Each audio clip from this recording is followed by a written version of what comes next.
again, this I think monogamous escalator kind of mindset, that we had a real idea that these kind of non-monogamous shenanigans and being responsible parents were just incompatible. We didn't envision a life in which you could do both.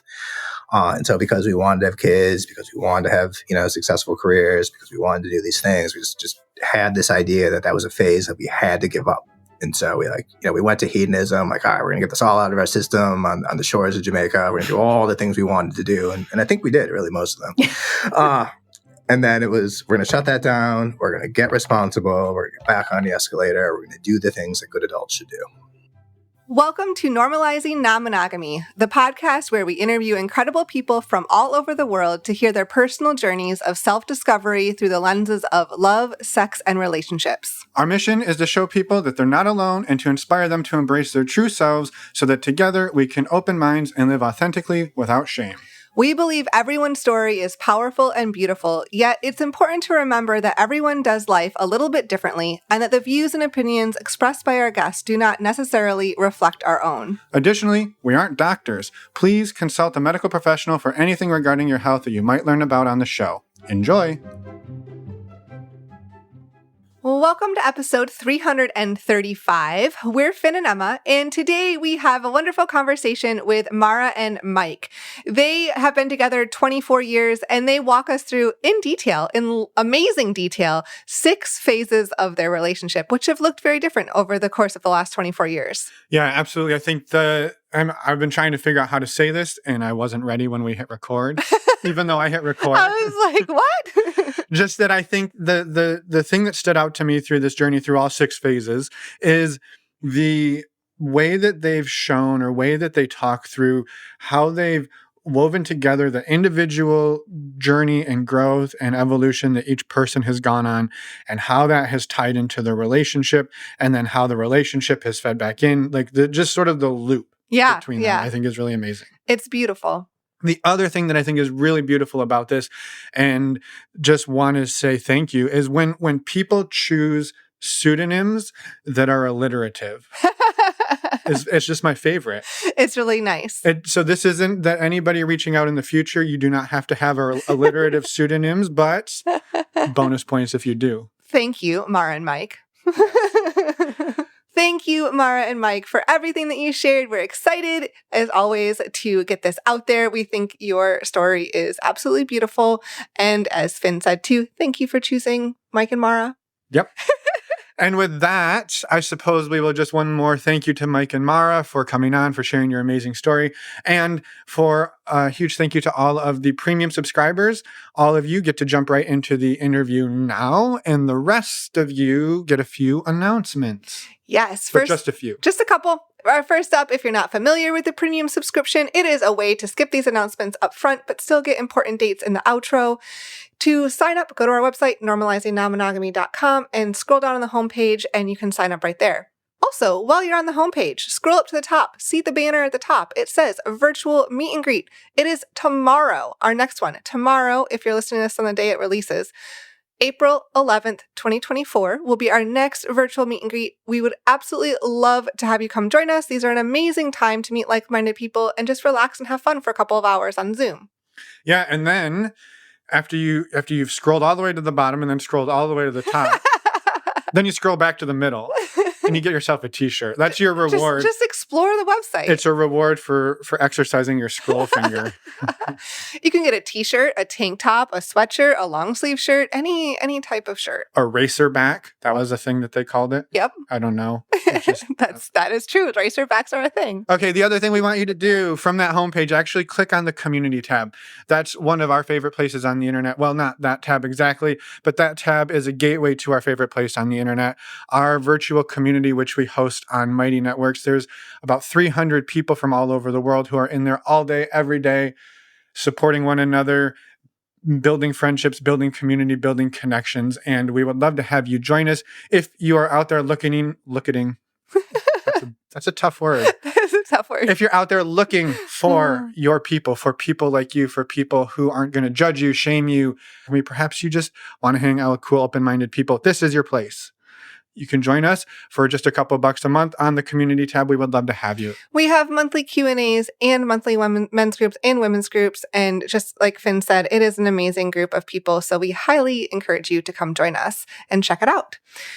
Also, while you're still on the website, because you went to the community tab, you filled that out, you joined the community, and now you're over there on the resources tab, check out our favorite way to get tested for STIs. It is stdcheck.com. It is the service that Finn and I use. We talk about it every week.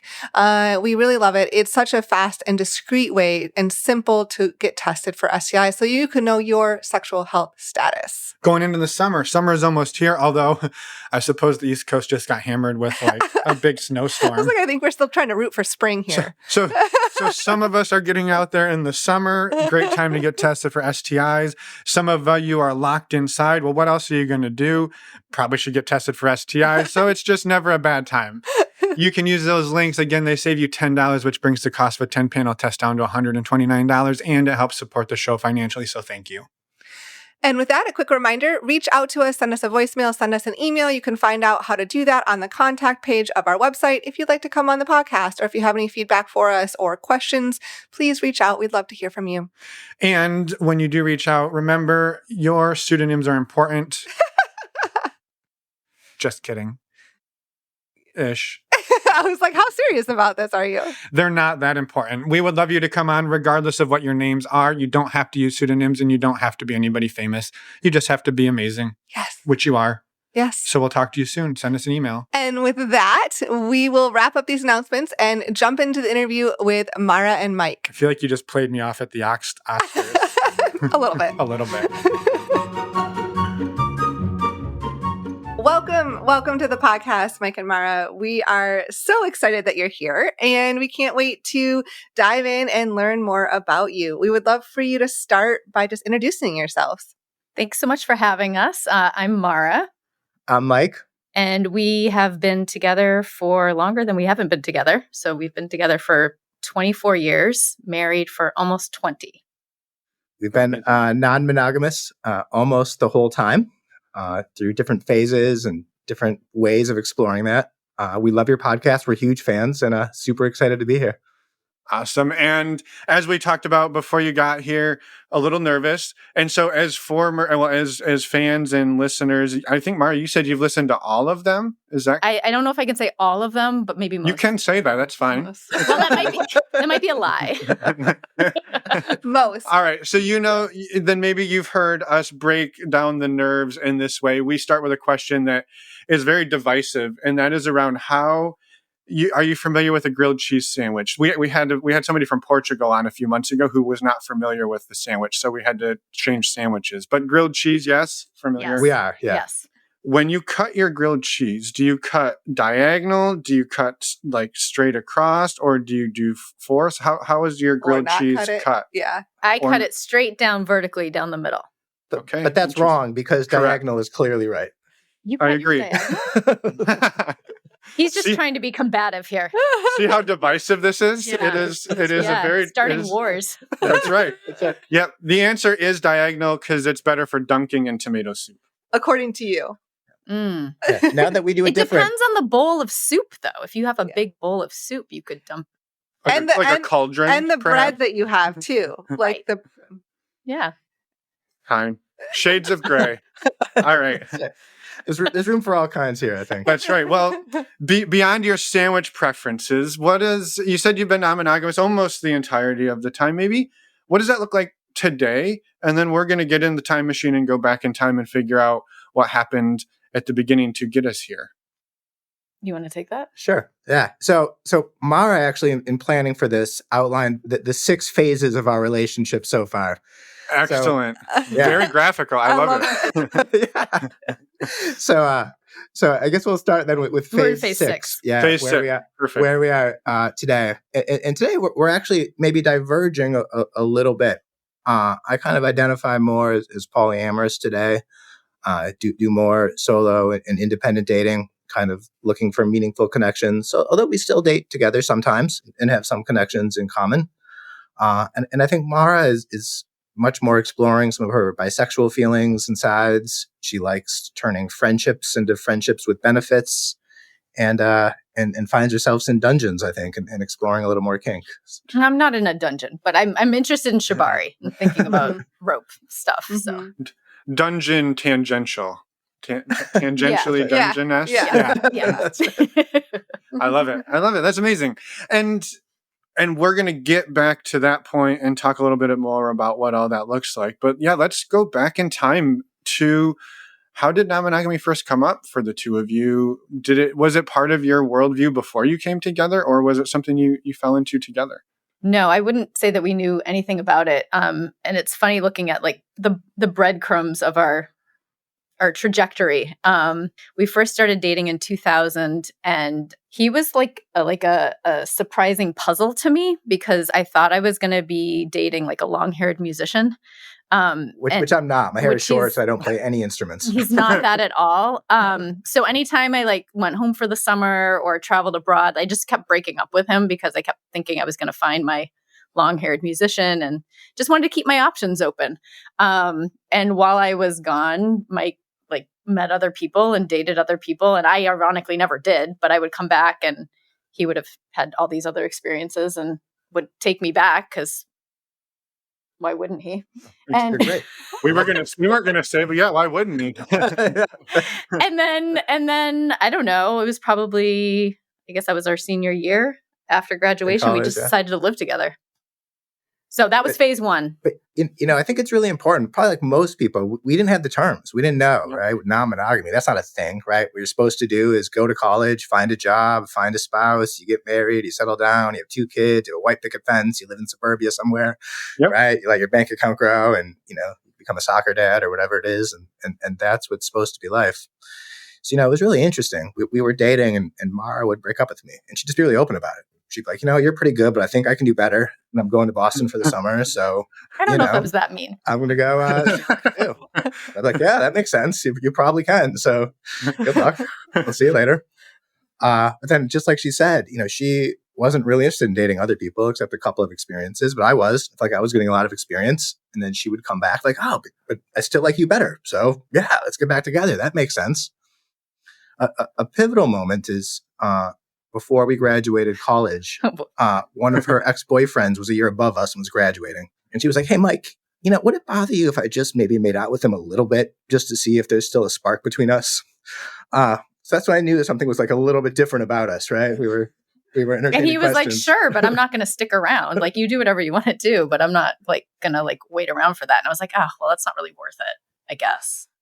But I did really want to make out with him again. Yeah, so kind of we started maybe with a serial monogamy, kind of on again, off again, serial monogamy, trying to figure Well, and I think out. a big thing for me was like, I am not going to cheat on anybody. Like I felt very firmly that like I'm not going to cheat on anybody. So hence the consistent breaking up with somebody.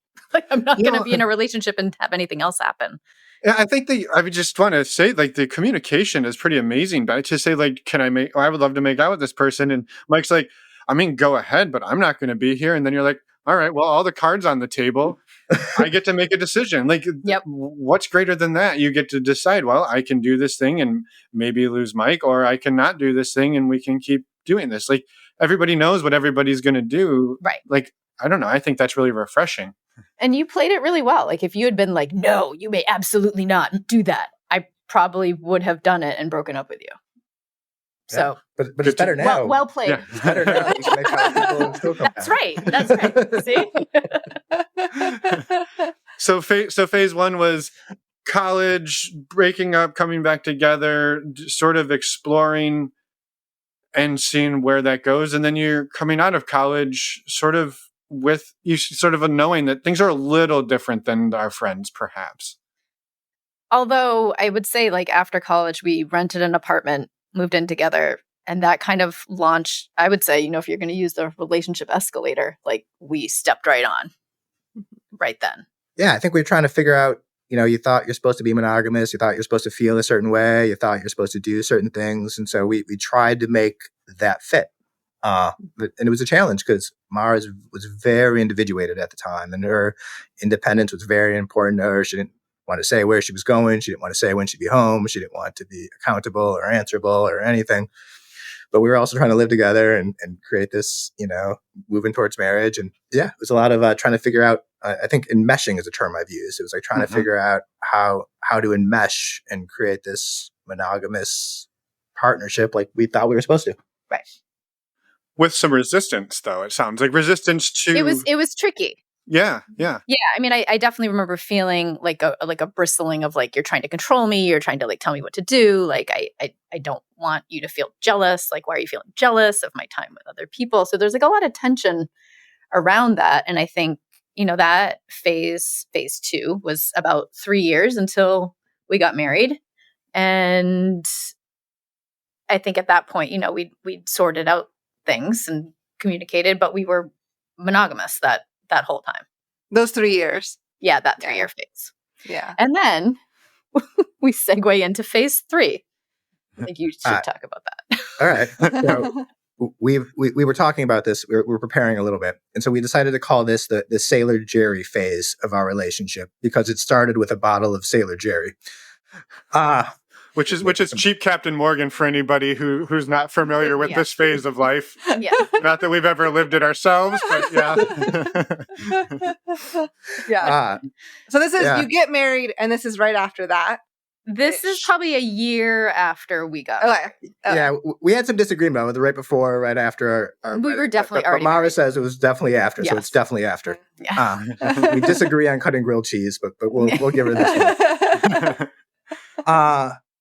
Yeah, and so we I was in grad school at the time, and so I was working late nights and very busy. And one night, I think I came back from the bar with a friend and a bottle of Sailor Jerry, a good friend of mine. We were actually all at the bar together. We were all at the bar together. We brought back a bottle of Sailor Jerry and started hanging out and probably drank way too much. And then I said, I think it would be awesome if you guys made out. And I just said it. And kind of broke my brain a little bit, but I was into it. Yeah. And then they did. And then it was morning after a while. And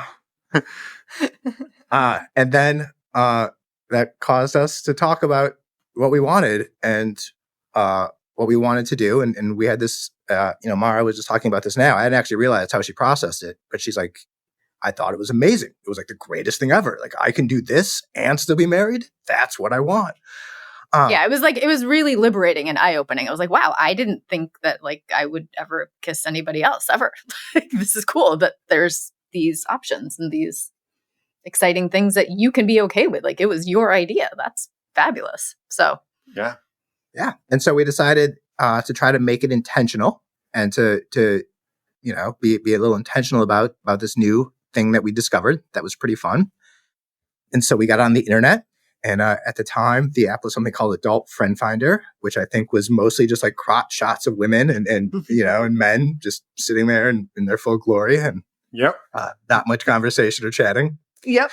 But we made it Adult Friend Finder profiles and started getting into swinging and started dating other couples as a couple and going to people's houses and going to dinner. And I think you were better at it than I was at the time. I remember one date where we went back to somebody's house and you were like already making out with him on the couch. And I was like kind of even afraid to hold hands.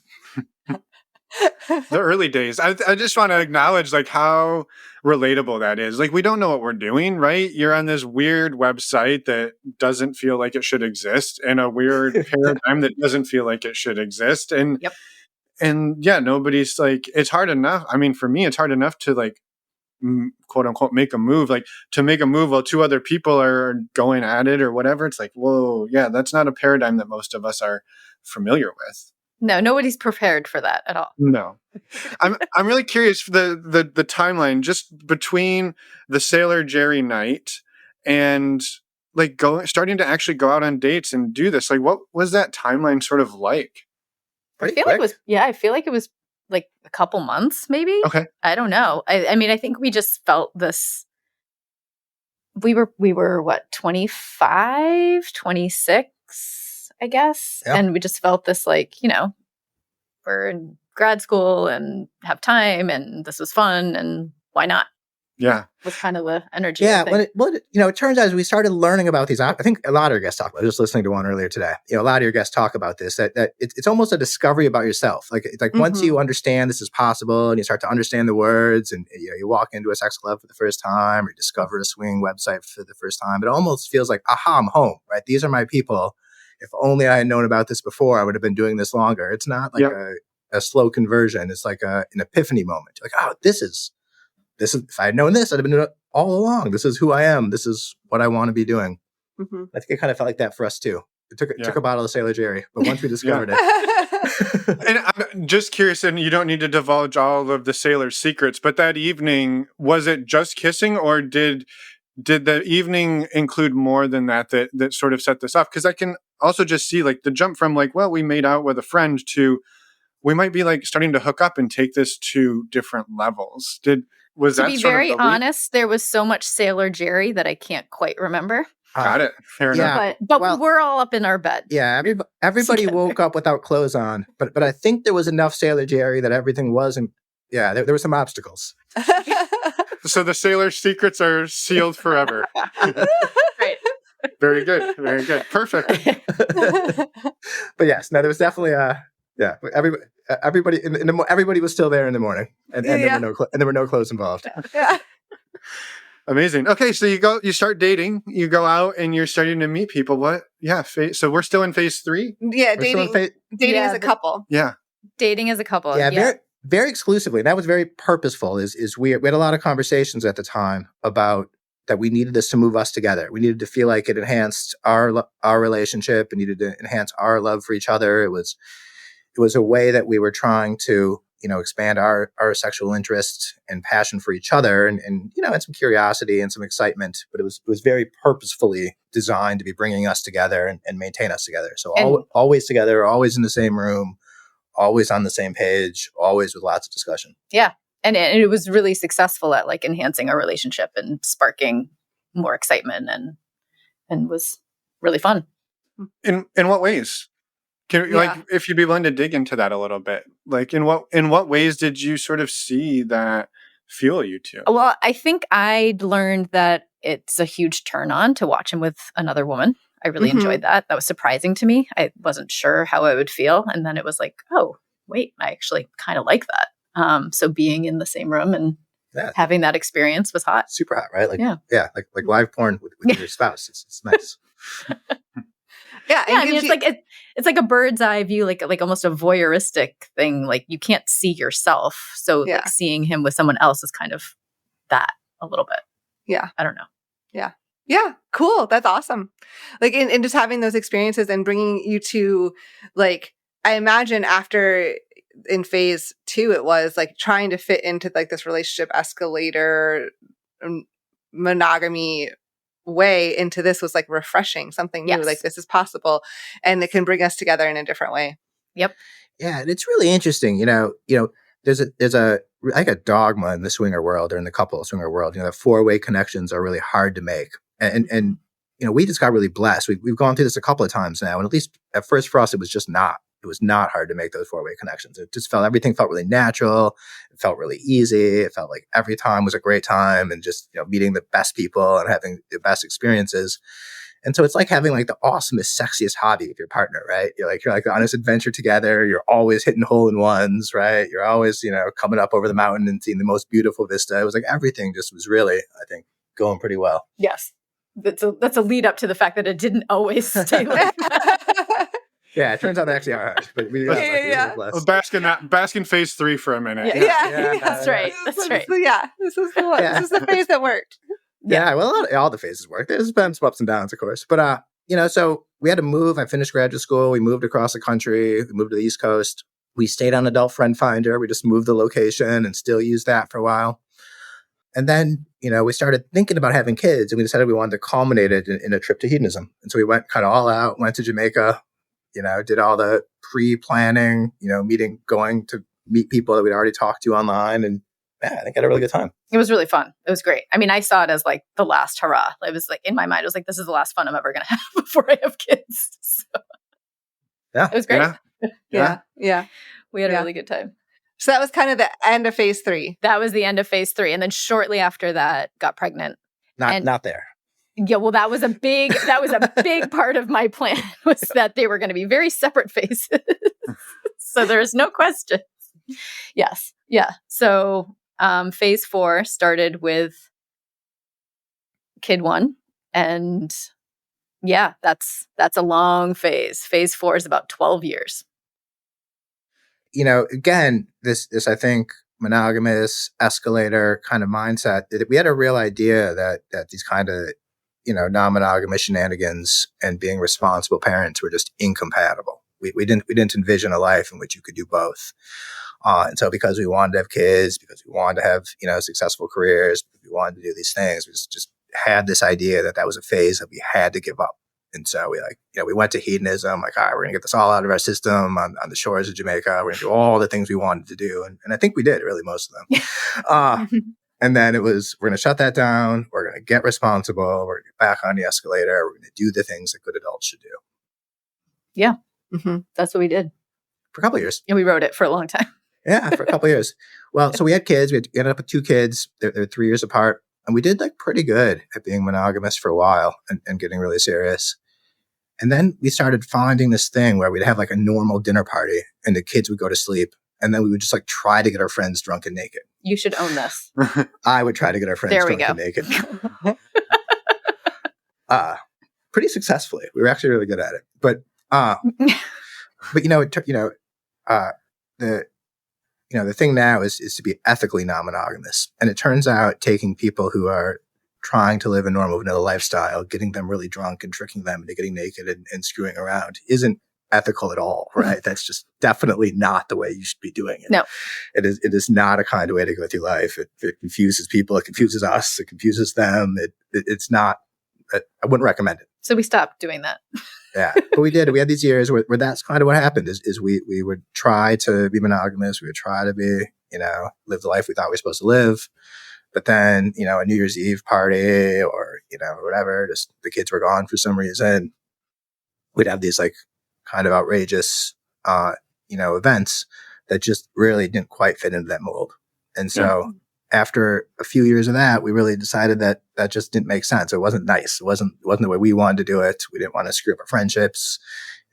Just didn't feel ethical. Right? I didn't feel like we were being authentic to ourselves or to the people we were interacting with, right? It's not nice to drag somebody into the lifestyle if they don't want to be there. Yeah. Or without any of the conversations that I think you have to have if you are in the lifestyle. There was none of that. So yeah.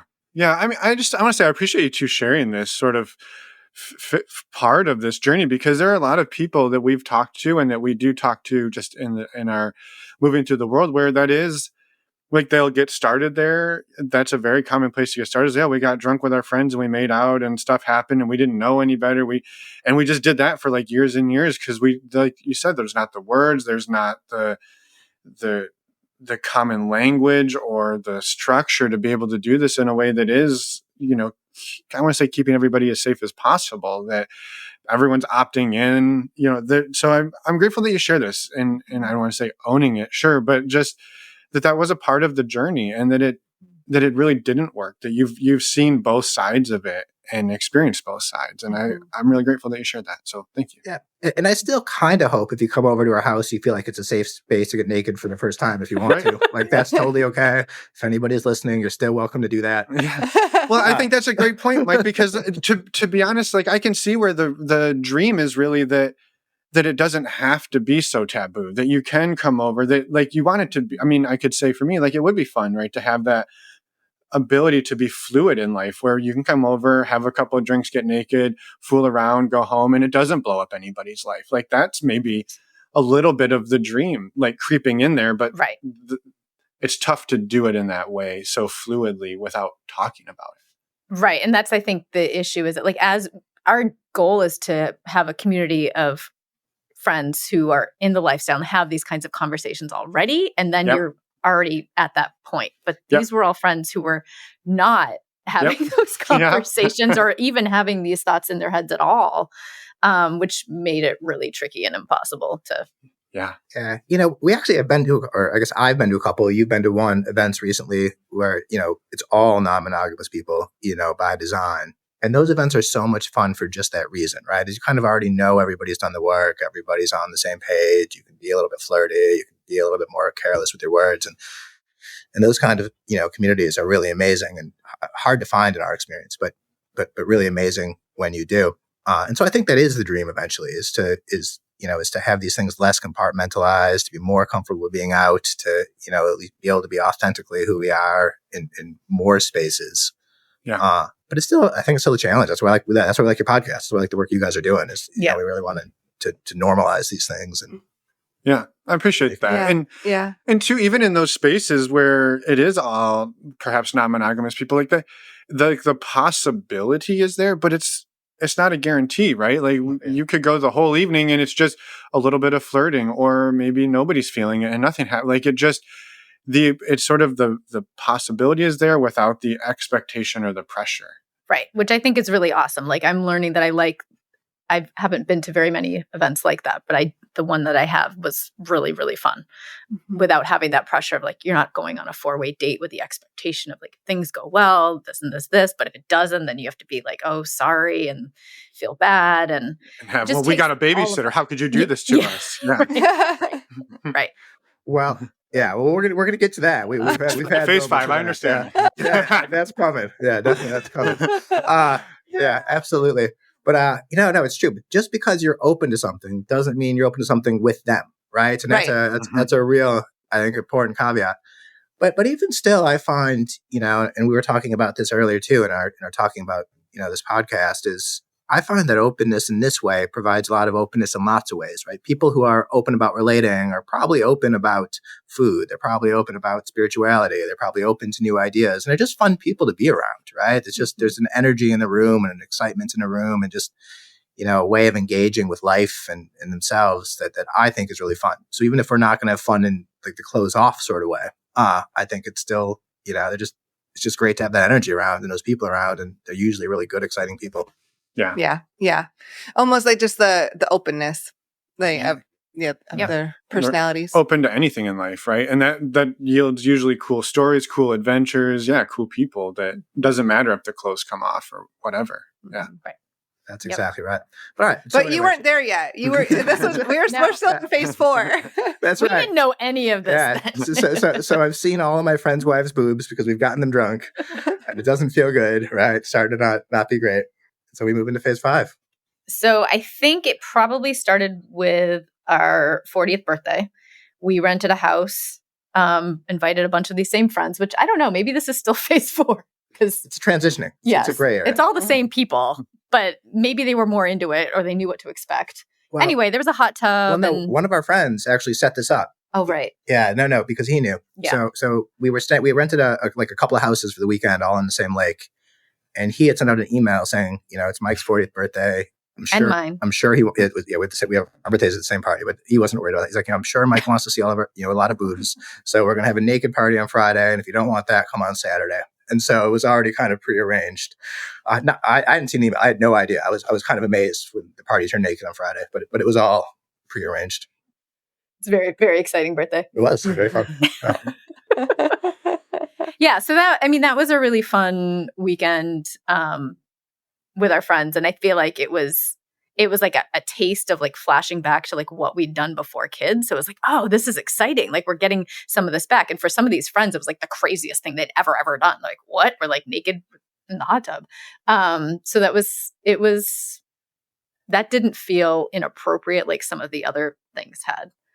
I didn't feel like anything. There was more. I was having a great time. A little inappropriate. but Mara was very comfortable in those situations. It was. So that was kind of a transition into phase 5. Phase 5. And I think at that point it was like, oh, let's like start doing more things like this again. Like that was really fun. Remember that? Remember back then when we did things like that? And let's be ethical and purposeful. Yes. Yep. So we went to a nudist campground that summer, which it's closed now, so it doesn't exist anymore. Yeah, it doesn't exist. But I was going to say it was mostly like nudist, but it definitely took on a flavor of swinging. But not usually. Weekend. I think we did that. Mike thinks we maybe made that happen. I'm not so sure. You're the reason they're closed now. Yeah, think so. I think they might have. Yeah. Sorry, all the fans out there. You can't get naked in Vermont anymore, and it's our fault. Oh my God. Yeah, but it definitely was. It was definitely a nudist campground. You know, that's different. Lifestyle and nudism are different. They're different places and different spaces. Yeah. But we got there and we had rented it's a campground and they had some rooms. We had rented a room in their house, and we had a balcony overlooking what was going to be their dance floor and disco. And it seemed like a really good spot, right? We can like look at the disco, we can see people going in. And so just like throughout the day, we were just like inviting people to come and like have a drink before they went to the disco to like, because why not, right? We have this beautiful room, this balcony overlooking the disco. So, you know, we hung out with some people during the day as you do and made some friends, and we had them all back to our room before the disco. And I guess that's never happened before. Like the owner came by, he's like, wow, you're having a party. Like, did you guys all come here together? We're like, no, we just met, you know, today. And he's like, and you're like all hanging out on your balcony? I'm like, well, yeah, we're going to come dancing. Like, what? Of course. But then, you know, that porch party turned into a disco party, and then just not everybody went home. Some of them just came back to the room as happens, I guess, in those situations. Well, never there, but allegedly. They're not supposed to be there. Yeah, exactly. That's not what we're supposed to do there. But I would say that was the first experience with people not our friends. Like nothing happened sexually at our birthday party other than nudity. So this experience was the first time since before we had kids. So that felt very pivotal of like, oh, wow, okay, we can, you know, meet other couples and swing again. And yeah. And they were hot. They were really hot. Yes. Mm-hmm. Yeah. So that was fun, like to come back after that and like go back to work and like, you know, fantasizing about like, oh my gosh, that was an amazing experience. Like, how can we do more things like that? And I can't remember if we, was it that same summer? Yeah. So then we booked a trip to Desire because it was obviously the next thing to do. As you do. As you do. Yep. As you do. Yeah. And, you know, we went with just this, like, we don't really know what we're doing. We don't really know where we're going. Let's just go figure it out. We're going to make sure we're in it together. We're still in this very couple-centric. We're swinging. It's to make our relationship closer phase. So we just went with zero expectations. And it was just, it was like a life-changing, mind-altering experience. It was just probably the greatest thing that's ever happened to us, I think.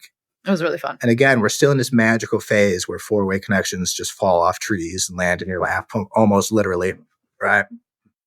That's a pretty awesome thing, by the way. Oh my God. It felt so blessed. We had two. I mean, it wasn't more than we got in there, you know, for anybody's gone, we got there like during the phone party. It was like, we're like, what is this place? Oh my God, there's like this party happening like right now. You know, so we just like jumped in the pool. But then, you know, we went back to our room and checked in, and then we went to the bar to get a drink, and somebody approached us like, hey, you know, you guys seem kind of normal. You want to say hello? We're like, yeah, we're totally scared, you know, nothing. And like, hey, you know, we think your room might be right next to ours. And we're like, well, that'd be a crazy coincidence. Let's go find out. And so we went back, and it turns out that our rooms are right next to each other, as this couple knew. And then we just didn't leave the room for a few hours, right? And it was just like, you know, and like that was like our first like 2 hours in Desire. It's like, oh my God, we found a couple that we like meshed with perfectly. We just got off the plane to a phone party, and then this awesome connection with our roommates, you know. And we learned later that they had seen us out on the balcony. That's how they knew. I see. We were roommates, so they purposefully came up. We're like, "Oh, hey, how are you?" Yeah, but it was amazing. I mean, it was great. We're not touching that much anymore, but we'll still send a message once in a while. You know, it just, you know, it was like amazing. And then, the next day we ran into another couple that we really connected with, and then they actually already knew each other. So then we had a bunch of people all in the same room. It was just like instant, sexy, fun friends. Yeah, it was just like amazing. You know, like, oh my God, I want to be with you people in this place forever. Like, this is like the most incredible thing ever. It turns out that like 3 days is our limit, though. Like at the third day, we're like, okay, you're ready to go. Yeah, you need some sleep. I don't think we can stay there forever. Yeah, you can't just drink and have sex all day, no. every day, forever. You can try. You can, but forever gets a very finite number of years or days or weeks. Yeah. That's right. Yeah. Yep. But it was, you know, and that was just like a turn where it's like, we have to do this. This is obviously who we are. We keep coming back to this. We tried to go in and out. I think at that point we came back, we're like, we're coming here every summer. Like, we're just going to do this every summer.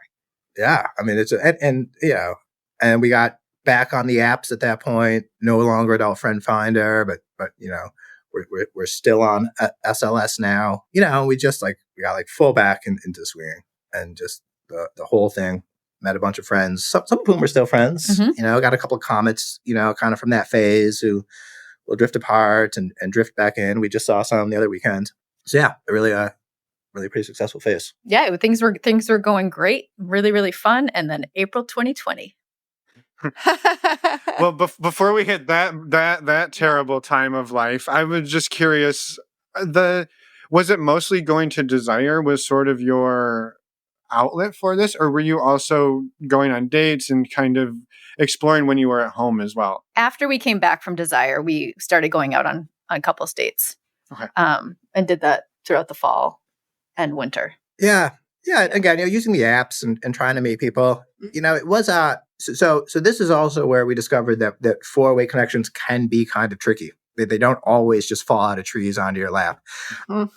That actually there are sometimes differences in personalities. There's some differences in desires. There could be some differences in desire levels between us. And so we had a couple of magic phases where it just seemed like, every date was a magic date, and everybody loved each other right from, making eye contact. And that, that period started to definitely peaked at Desire and then kind of started to fade afterwards. We did make some great connections. Again, still see some, but we weren't batting 1,000 anymore. We were starting to come down with the rest of us. Yeah, that's right. We're starting to swing and miss once in a while. It was very unrealistic. Yeah. From the beginning. Yeah. But it sounds like you found a stride there for a little bit, and then pandemic. we hit March, and then the 2020. pandemic. Yeah. Then that happened, and that was like, oh man, like when like everything else, it was, we just kind of closed up. And I remember feeling jealous that like we didn't have like a pod of people that like we knew that we could have like, still hung out with, but we just like a polypod. Yeah, like that would have been fun, but like we weren't in that phase either. And, our kids were little. And so anyway, that was another probably year of like back to like monogamy land with kids and, Yeah, a little bit. Although I think we went to like, there was like during the lockdown, we just locked down. Right. But then as it started opening up again. I think the next year. Right. We started going to house parties, I think, a little bit. We got back on the sites and started dating. We went to Desire again, right? But less successful. This is where we were starting to miss a little bit, I think. Yep. This is the transition into phase 6. Yeah, yes. coming this to is it. The yeah. beginning. You can feel it. It's happening. Yeah. Yep. Yeah. Yeah. And I think it really gets exemplified in our second trip to Desire, which, we remember this first trip was with such fondness, and we brought some East Coast friends with us. And we arranged for some of the people we'd met the first time to meet us there. And so we felt like we were going to go and we were going to know a bunch of people and it was going to be great. And we did. And like, it was amazing. Like we got off the plane and like jumped into the pool and like all of our friends were there already. And it felt amazing. Mara gets swept away by this guy within, 45 seconds of taking her clothes off. Long-haired musician. I think he might have had long hair. No. But I had this mentality that you could, your time at Desire should be measured in the number of people you hooked up with. And that was like a sign of how successful the trip was. And I really had this like energy around that just, it was toxic. I mean, looking back at the time, I didn't realize, but looking back, it was just a toxic energy. Because of course, that's not the point, right? The point is it's going to be different every time. You're going to have a different experience every time. What I like is the feeling of connection with people and that authentic connection. But I was really just focused on other things in that moment. And I think that energy coming off of me was really putting a lot of pressure on Mara too, especially because everything had to be as a couple, right? So the energy I had and kind of tried to wrap her into it. And it was just, that trip was not as successful. It was well summed up. Yeah. I mean, I remember feeling like just having some experiences of like, yeah, I don't know that I really was into that or really wanting to do that but I just want to say too, I think that's such a relatable, I mean, we've gone through that experience and I think we talk to a lot of people who do as well of that sort of scarcity mindset that, well, when will we ever have this chance again? At least that was sort of what happened, I think, for us very early on was we'd go out on dates with people that we should have backed out on like 10 times throughout the dinner and then the drinks. And it, like each time we're like, oh, we'll just, it was always this like, well, but when would we ever get to do this again? And instead of being like, there's more, you don't have to have such a finite approach to it, that it is really about the human connection and that there will be another time. But, desire, I think, amps that up too, where it's like, well, we paid thousands of dollars to get here and be here. Yeah. Yeah. We have to like get some results. Right. And if you're measuring results in like number of people that you get to hook up with, those are tough metrics. Well, and I think the irony is that like the first time we went, we had zero expectations at all. Yeah. And it ended up being amazing. And then the second time we had all of these expectations and, so there's a lesson there. Yeah. Big lesson, right? Big lesson. It's a long game. I just heard somebody talking about this the other day, right? You got to think about, there's always another chance, right? The fact that I'm good at making connections means I'm good at making connections. So if this one doesn't work, there'll be another one in the future, right? And that's the whole point, is to have that patience and know it's a long game, and know there'll be other opportunities. And whatever scenario it is you're playing in your mind that you really want to experience, there'll be another chance, right? You don't have to put the pressure on this moment. Take a breath. You're on the beaches of Mexico. Enjoy it, right? There'll be another chance. With your beautiful wife. With your beautiful wife. That's exactly right. Amazing. Yeah. But thank you for sharing, I guess, thank you for sharing that you had that mindset, that is something that like you struggled with and that you had to shift, because I think it's so common, and calling that out, because it's easy to go there. It's easy to have that mentality and harder to shift it when you're there. So, when you're in that, and I appreciate you naming that and sharing, because I think it's important to remember that that's not really the goal, even though it's easy to fall into that mindset.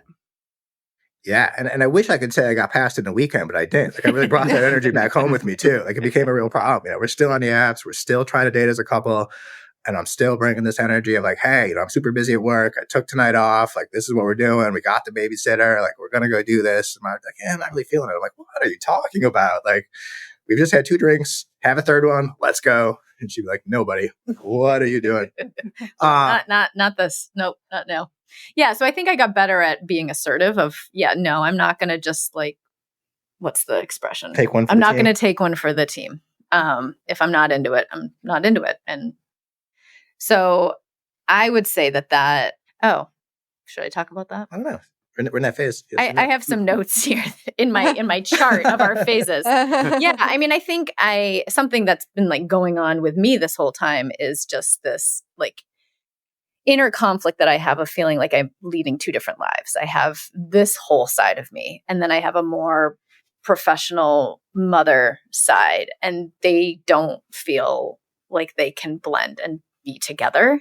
And that leads to a lot of conflict internally, because I want to live authentically. I want to be open and honest with my children as much as is appropriate. But finding those boundaries and then just this like some shame I feel sometimes about, sluttiness or whatever desires I have, just as like a lot of swirling internal conflict that is going on. You have like 2 speeds. You're like mom and professional, and then you're like hyper slutty, and there's very little in between, right? And, and it can turn on a dime. Yeah.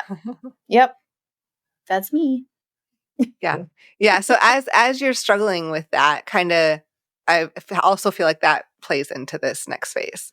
Well, and those two worlds, I think it's not just you, Mara, that those are oil and water, right? They don't mix very well, right? I don't know these things are true, but like you're the wholesome on the PTA doing all of that. And then on the weekends you're going to desire and you're in these sexy situations. Those are not typically woven together in a way that is publicly facing. And that's the thing that I feel is scary. Like it feels still a little bit. It is scary. Yeah. Like I live with a lot of fear of like being discovered or outed, or like having people see him out on a date with somebody else and worried that for me that he's cheating on me. Like these are like, I feel like honestly that's my biggest fear that I have, is like other people seeing one of us and not knowing our situation. Yeah. Which ultimately, like, why does it matter? But it does in my head. I think sometimes 8 a.m. Sunday morning you sometimes judges the choices of 10 p.m. Saturday night you a little Absolutely. I'm very, yes. Yeah. Yeah. Morning Mara is not as fun and kind as. Also, just not just you, Mara. That is also very common. Very, very, very common. Yeah. That's good. I'm glad I have company. Yeah. Yeah. Well, because I mean, to be fair, there's a reason why people are scared of that. Because there's shitty things that happen. And so,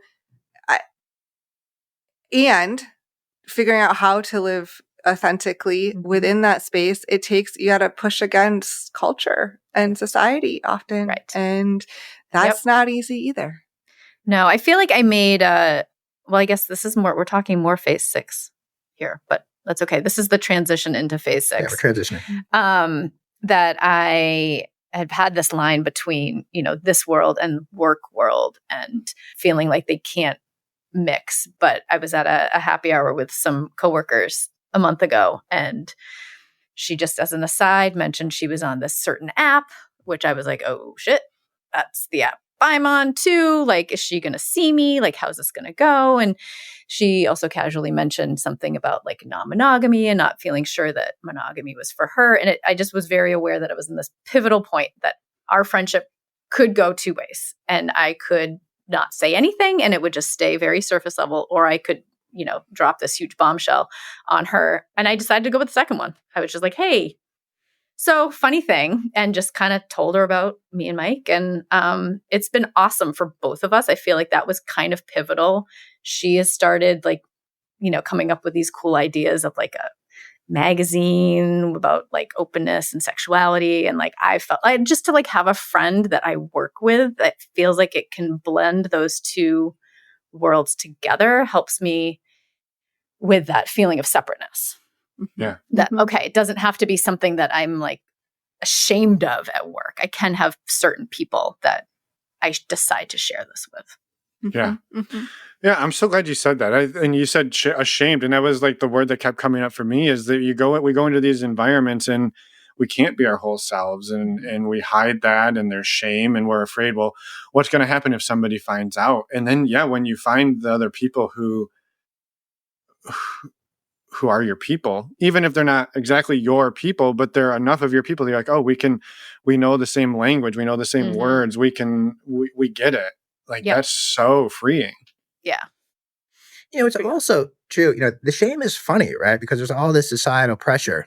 But I would much rather ethically decide with my wife that we're going to see other people in an open and communicative and supportive way that keeps our family structure intact and keeps our values together than, whatever, just the half of all marriages that have infidelity and end in divorce, right? I mean, to me, this just seems like so much, why would we be ashamed of doing something that's actually loving and compassionate and communicative and consensual when there's so many other people who pretend to be those things but aren't, and so I really like to push back on that shame. Like I try to think that at least today in our current incarnation, I don't do anything I'd be ashamed of. Right? I don't do anything that's unethical. Everything I do is with full consent and full knowledge, and everybody's aware, and it's in the context of trusting and caring and compassionate relations, that the intention is to leave everybody better than we found them and to help build everybody up and spread joy. And how could you be ashamed about that? Right? And so I really, again, that's why I like the work you guys are doing and why we wanted to be here. But, I feel like that's so important. And so you do bring this shame, but I feel like you shouldn't, right? Not if you're doing it right. Like what we're doing, I think is loving and caring and compassionate and ethical. And so, so that's part of, I think, our being a little bit more open to is that acknowledgement that if somebody wanted to ask, I would tell them, and I would tell them why, and I would tell them why I thought it was important and why I thought it was right and all the benefits that we've gotten from it. And I think that's okay. Yeah. Yeah. I think it's such a powerful feedback loop, and, it's no secret. Well, I hate to use the word secret there, because I think the phrase that shame thrives in secrecy, right, is so prevalent here. And what's hard is the shame is what helps you, or what maybe keeps you keeping the secret.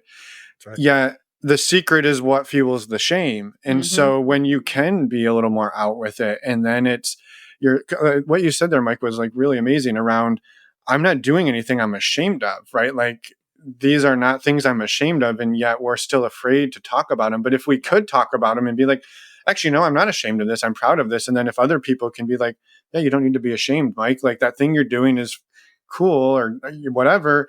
Like the shame dies and the ability to come out a little more dies, and then the shame dies. And so it's like having to turn that around. But like, that's like turning around a cruise ship. Like it's not easy to do. That's exactly right. Not easy. Not easy. And some people's heads would just blow up, I think. If they... Yeah. Well, that's why, it's who knows about this is a very, friends know, but that's it. Yeah. Because it feels very scary. Well, different people know different things. Like my family knows that we went to hedonism and desire, but they don't exactly know what that means. Right. Right. Like, so people know stuff. Yeah. So now, I guess we're now in phase 6. Phase 6. Yeah. So phase 6. So I'm bringing this terrible energy, right? Because I really, Mara's got these conflicts about how much she wants to be engaged, these feelings of shame. I don't share those feelings, and I'm bringing this terrible, like, we got to do it. We got to do it now. We have limited time. You're being really hard on yourself. Yeah, it was a bad energy. Yeah. I was bringing a bad energy. It wasn't great, but it wasn't. Yeah. So we're trying to figure out how to deal with this. And then, we're post-pandemic, and I end up going on this business trip. And it's in Italy. And I go by myself, and I'm super nervous about it because, I don't really know anybody there. I kind of know a couple of people, but I'm not really going to know anybody. It's a big deal for me professionally. And I'm just prepared to have the most intimidating, worst time at this thing. I'm going to go. I'm just going to be in this beautiful place at this incredible opportunity. And I'm just going to be shy and awkward and terrible the whole time. So I go with these terrible expectations about how this is going to go. And Mara doesn't believe me. She's like, you're going to Italy for work. I was like, stop complaining. You're going to Italy. You're leaving me and the kids for a week. Yeah, what is wrong with you? I was not in that mindset. But I went. I know. Right. It's the world's smallest violin. It's playing this song. I can't roll my eyes big enough. But I go, and it's this beautiful hotel, and it's this beautiful site. And, I just invite myself to a work dinner the first night. Some people are going, I'm like, yeah, you don't know me really, but I'm going to go with you. And I met somebody there. And the next day, this person's like, hey, you need to meet this other woman. And so I met this woman. And we just hit it off. We had a drink together and then had every other meal and talk and coffee and walk and everything just for the rest of the week. We just it was just inseparable. And it never turned sexual, but it was just a really intense, very, very strong relationship. And so that week is amazing. I'm now, my boring work week where I'm not going to know anybody is now drinking cocktails with this amazing woman on rooftop bars, throughout Italy. The violin's getting smaller. Yeah. right, exactly. That's how Mara feels. Yeah. And so then I come back from Italy with COVID and this incredible crush on this woman, and so. Quite the combo. Yeah. Yeah. So, I'm isolated in the basement because I have COVID and trying to explain what's going on in my head to Mara, who, we'd always been together, always been a couple. Everything we did for each other. It was always, this real swinging mindset and togetherness. And I'm like, yeah, I think some things need to change in our dynamic. It turns out that I have the ability to attach to other people, and it feels really good. And she's like, what are you talking about from the basement, you jerk? We need to have actual talks about this. And so we did, and we had these realizations that we kind of just wanted to move at different paces sometimes, right? And that the pressure I was putting on during dates wasn't fair. But it's not that she didn't want dates. She did, just not always with the same people or at the same timeline that I did. And she was learning some things about her sexuality, and she was starting to want to explore some other things in the BDSM world. And we started to realize that we wanted to do some things together, but that we also wanted to do some things apart.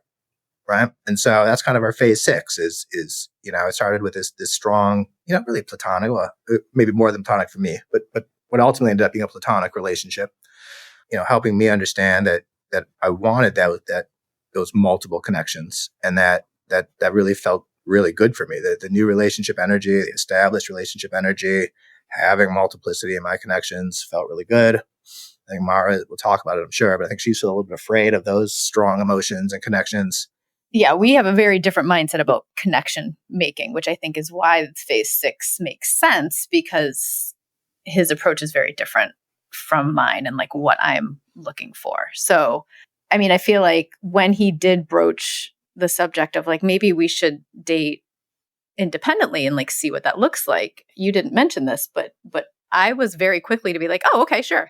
Like it was like, oh, awesome, because I had actually been having these feelings towards a friend and was like not sure like what that meant with our dynamic and like how this would look. But here was the window. I was like, okay, I'll jump through that. Like that sounds great.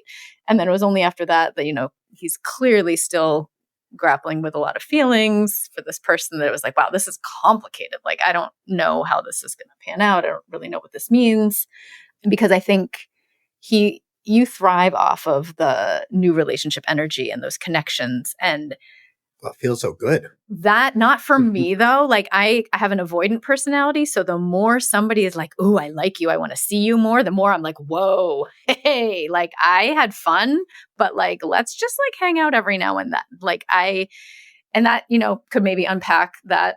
I haven't been unpacking that with my therapist. Like, I think it goes way back to childhood, but that's a personality difference between the two of us. And I'm learning to just kind of name that with people. Like, hey, I tend to be, you know, a little avoidant. Like, it's not because I don't like you, but like, I don't need constant texting. I don't need constant communication. Like, it feels better when it's less sometimes.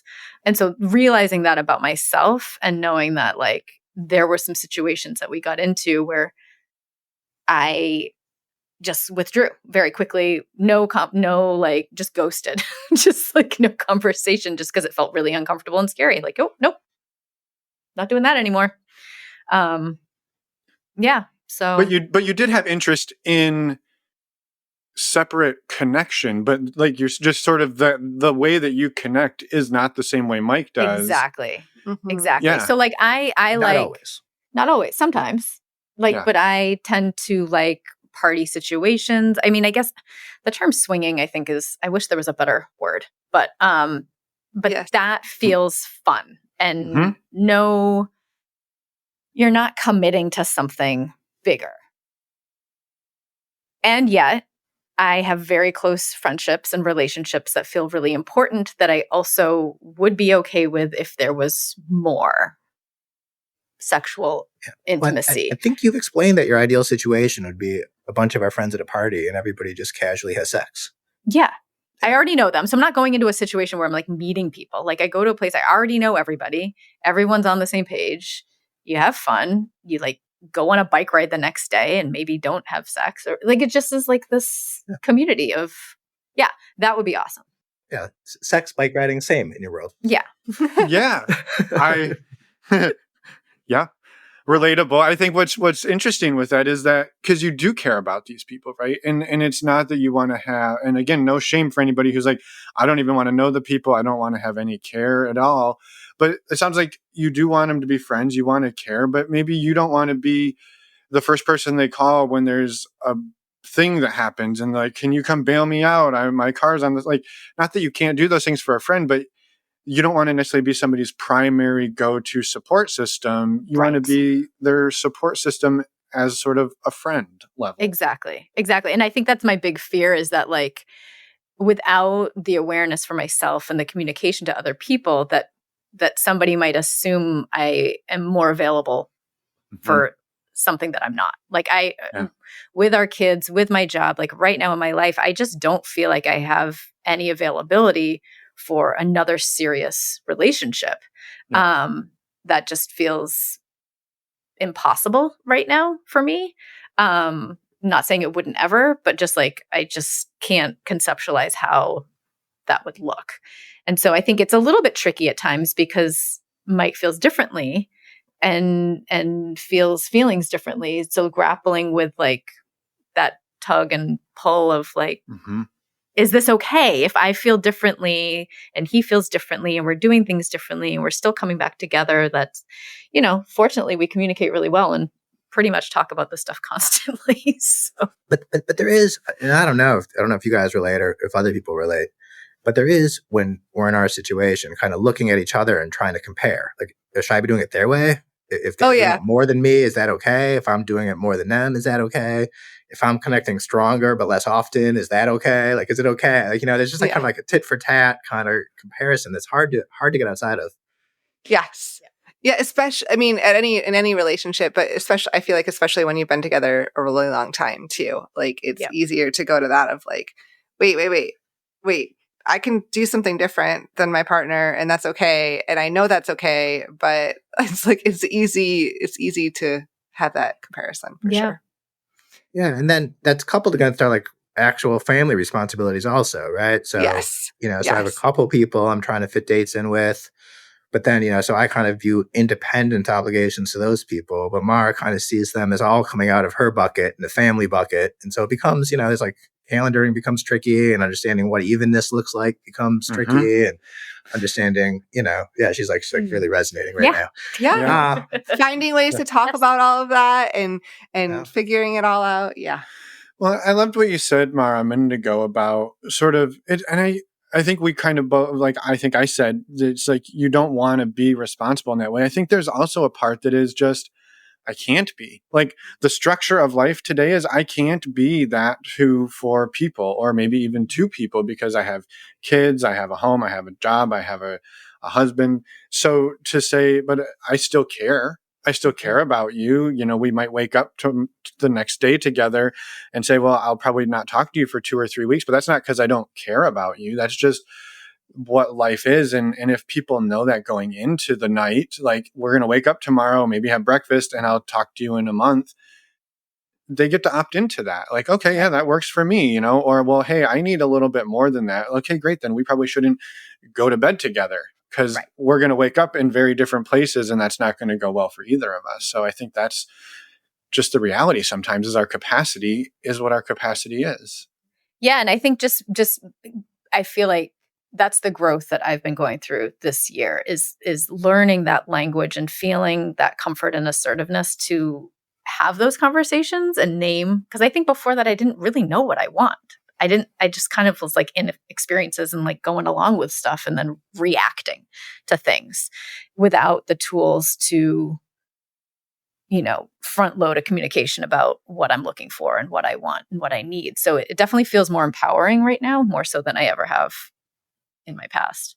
But, I think also one of the challenges, though, is, I love our 6 phases. I think that was an awesome way of describing it. But most of the phases were just a couple of years, right? Growth happens tremendously fast, right? You don't know what you're going to want a year from now. You don't know what you're going to want 6 months from now. I still think I'm always learning what I want, and it changes, just because of time, but it also changes because of my experiences.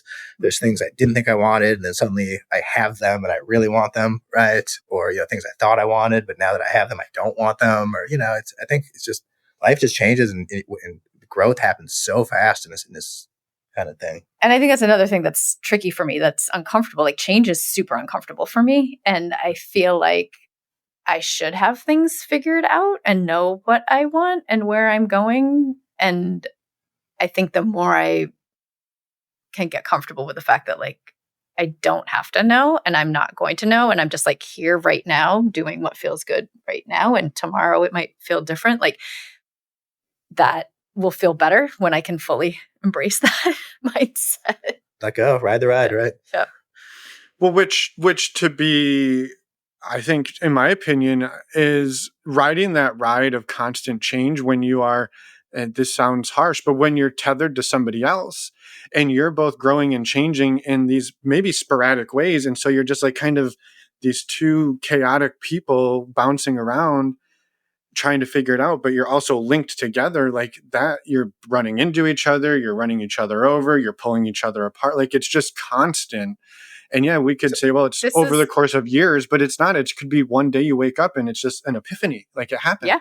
So we're laughing because we were talking before this podcast. Is a perfect segue to my analogy that and Mara's like, Finn really likes analogies. I'm going to make an analogy that describes our relationship. Yep. And it involves a lot of tethering and bouncing. It's you almost stole her analogy. That must mean it's a good one. I love it. No, I mean, I also think in analogies and metaphors, and it helps me process how my life works and the world works. So anyway, it's boats.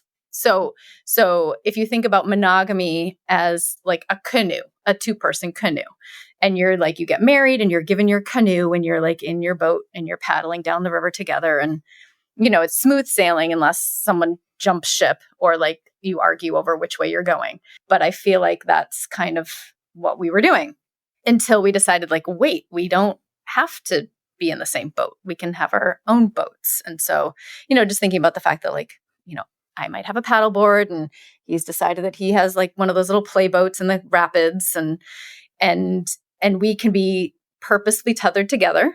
And then we can also like untether and like go do our own stuff, but like coming back together and like separating feels like it feels like a comforting way to think about it, as like, I've got my own thing, my own boat, and you do too. And we have, enough bungee cords or whatever that we can like be securely attached to each other. Yeah. Well, I like to think we launch from the same boat ramp and we know we're going to end up at the same destination together in the end.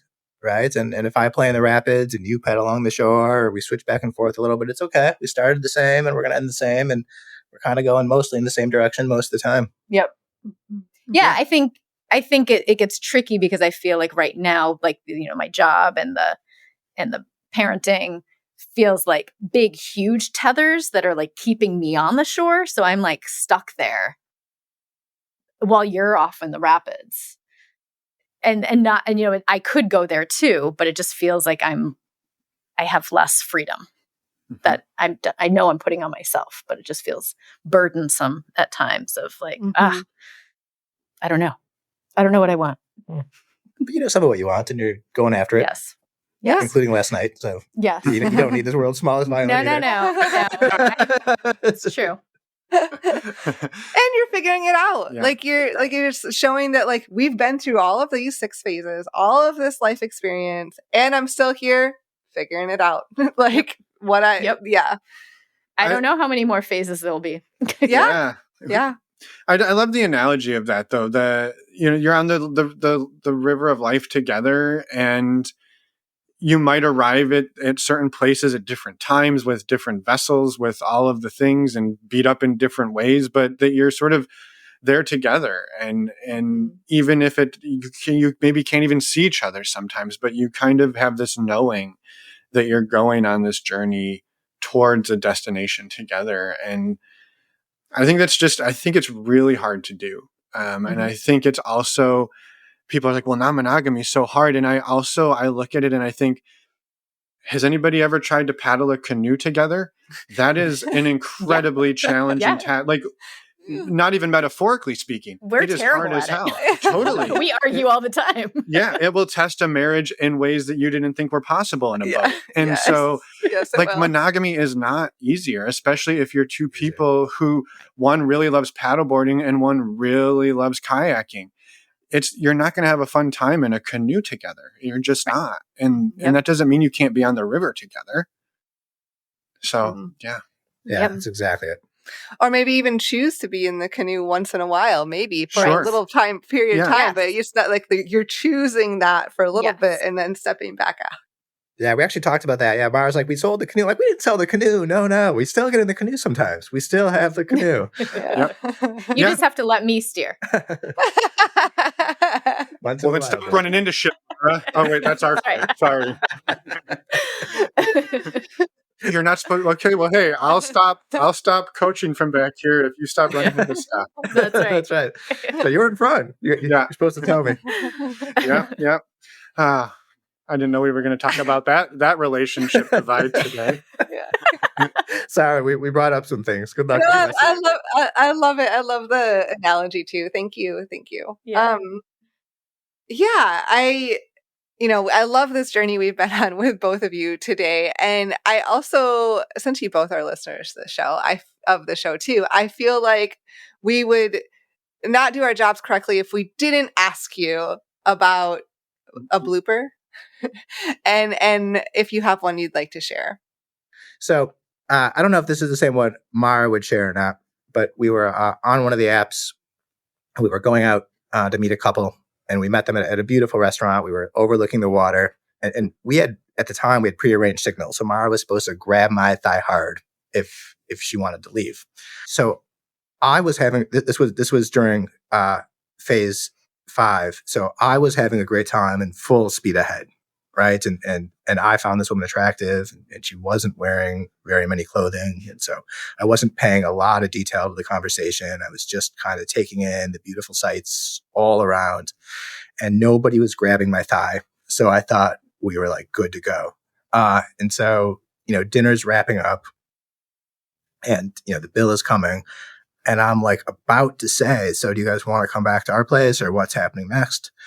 When Mara's like, oh, the kids just called. We have to go. It's an emergency. And I'm like, what? Okay. So I pay the bill, leave. I'm like, what happened? Are the kids Our okay? kids were fine. Yeah. I'm like, what happened? Are the kids okay? And she's like, no, I was worried you were about to invite them over. I'm like, I was. And she's like, she's like, that was the worst dinner of my life. And I'm like, what are you talking about? It was fine. There was no thigh grabbing. We were a go. And she's like, no, that was terrible. Weren't you listening? That was awful. And I'm like, okay. I wasn't listening, actually. I was not listening at all. Yeah. No, it was a total miss. Right? Total miss. Yeah, absolutely. Yeah, I don't know why I didn't squeeze your thigh. You never remember signs, ever. Yeah, that's a problem. You figured out another way. Yeah. Yes, I got to what I wanted in the end. Yeah. That's amazing. A little bit of panic. Are our kids okay? Yep. I love that. That's amazing. And we've also heard people where they had a sign. One of them was they were supposed to scratch their arm. And she was standing at the bar, and she was literally just in the conversation, rubbing her arm. And the guy's like, I guess she's in. And he was getting their coach to leave the club, and he saw her just standing there talking to somebody. He's like, well, I don't know. That's not really her type, but she's giving me the signal. And he's back into it. And she's like, what are you doing? He's like, you were touching your arm. And she's like, oh my God, I forgot about the arm. So the That's baseball not their signal anymore. Yeah. The baseball signal world does not really pan, or doesn't translate very well to the non-monogamy world. No, it turns out you got to actually use words and say what you're thinking. Yeah. Amazing. I maybe had one last question around, just curious. I know we don't know how many more phases are to come, but phase 7 seems like, Mara, you touched on way earlier in the conversation that, exploring some shibari is in your wheelhouse now, and you're both sort of exploring different types of connections. And I'm curious what you think maybe phase 7 sort of looks like for the two of you as you're sort of shifting into it a little bit. Yeah, I mean, I think for me, just feeling more empowered to seek out and have these experiences that I want independently, and simultaneously feel the trust and support from him that it's okay for me to do these things, and that he's, feels compersion and excitement for me as I do them. That feels really, really good.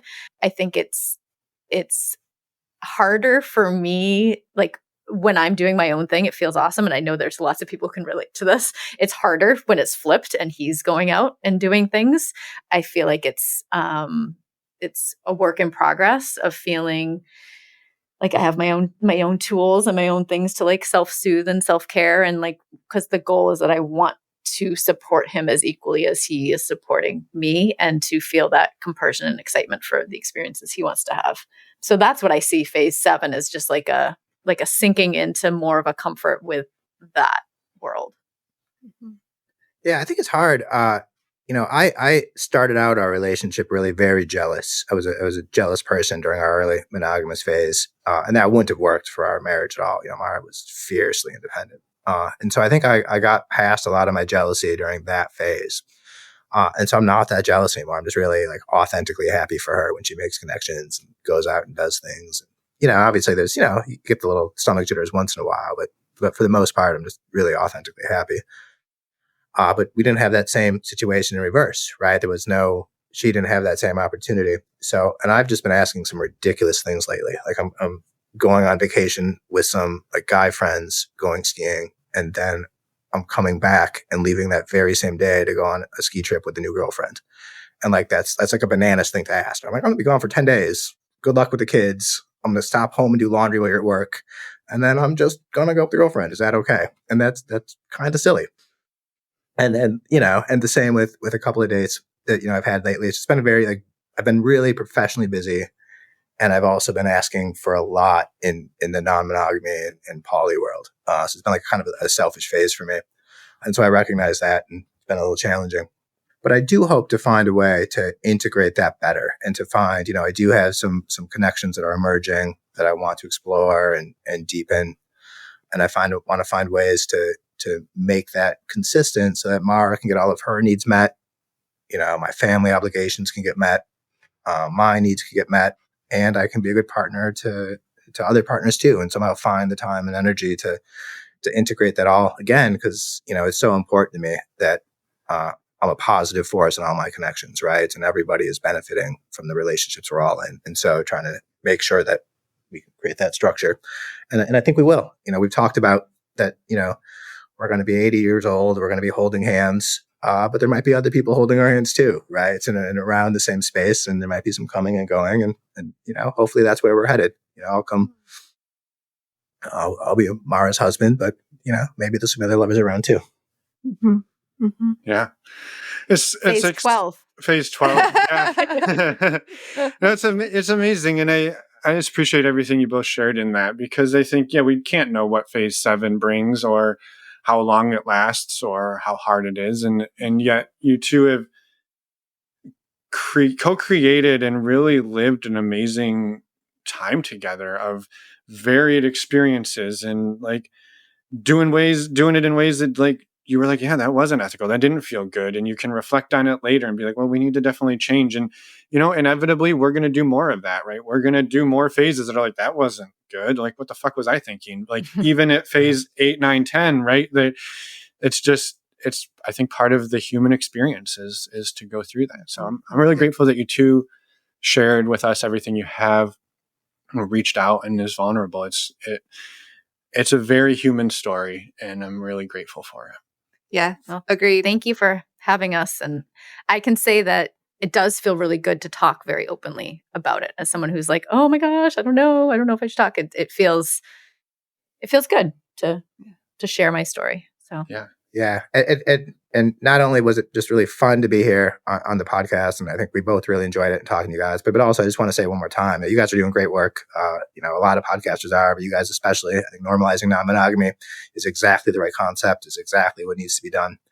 And I know you have a nice online community. I've heard from people who've attended. They have awesome in-person events that are super fun. So wish I'd gone, but whatever. I want to go to the next one. I think next time.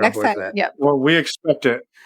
Yeah. So it's just such important work. So really thank you guys for doing it, and for putting, I'm sure it's a lot of time. I know your day today was crazy. So we appreciate the time you're putting into this and building the community like that.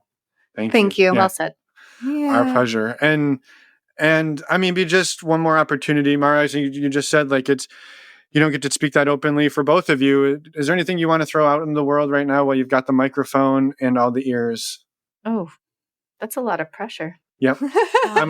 You should be practiced at it. You could also say no. I might, because nothing's coming to mind right now. So no, I mean, I just think that it's just a. Hey, wait, no. If you're a long-haired musician who likes to tie people up, yeah, you can find Mara. Thanks, honey. Perfect. There we go. We'll put that in the show notes too. That's all I need. That's your real motivation for being here. We understand. That's right. That's right. The length of hair really isn't quite so important anymore. I do really like musicians, though. So that's a true fact. Amazing. I love it. Yep. Well, thank you both for today. And I realized that, Mike, did you have anything else to say? That wasn't just a Mara question. That was this was great. No, this was great. Yeah, look forward to hearing what this is. Awesome. Yeah. Thank you both for everything, for your kind words, and for everything today. We hope you have a wonderful rest of your evening. Thank you. Awesome. Thanks for having us. You too. And we're back.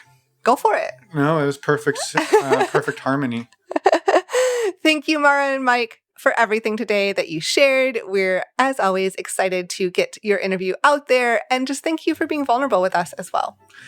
Yeah, I can't say it any better than that. Thank you, thank you, thank you. Also, thank you to some super top secret members in our community who recommended these to reach out to us and tell their story. You know who you are. Yes, Thank you. thank you, thank you. And with that, a few quick reminders. Tomorrow is April 11th. We would love to have you join us for our virtual meet and greet. These are an amazing way to meet people from all over the world. We already told you about this earlier, but this will be the last one until probably September. So come on, get it out of your system. You can sign up on our website, normalizingnonmonogamy.com. Up on the banner on the top of the page is the way to sign up. One of the many. Yes. And I think that's it for now. Next week, we have an interview with Kat, which is an amazing interview. Come back and listen. Oh, and in the meantime, if you have questions, Finn and Miche are continuing to do the Ask Us Anything episodes every fourth Friday of the month. So please send us your questions. You can do that on our website as well. Yeah, you can do it under the contact us page. Ideally, you would send us a voicemail and we could use that recording. That would be super cool. But if you're not comfortable sharing your voice, we understand. You can send us an email. One of us will read your question in what we believe to be your voice, and then we will put it on the show and we will answer it. So thank you for doing that.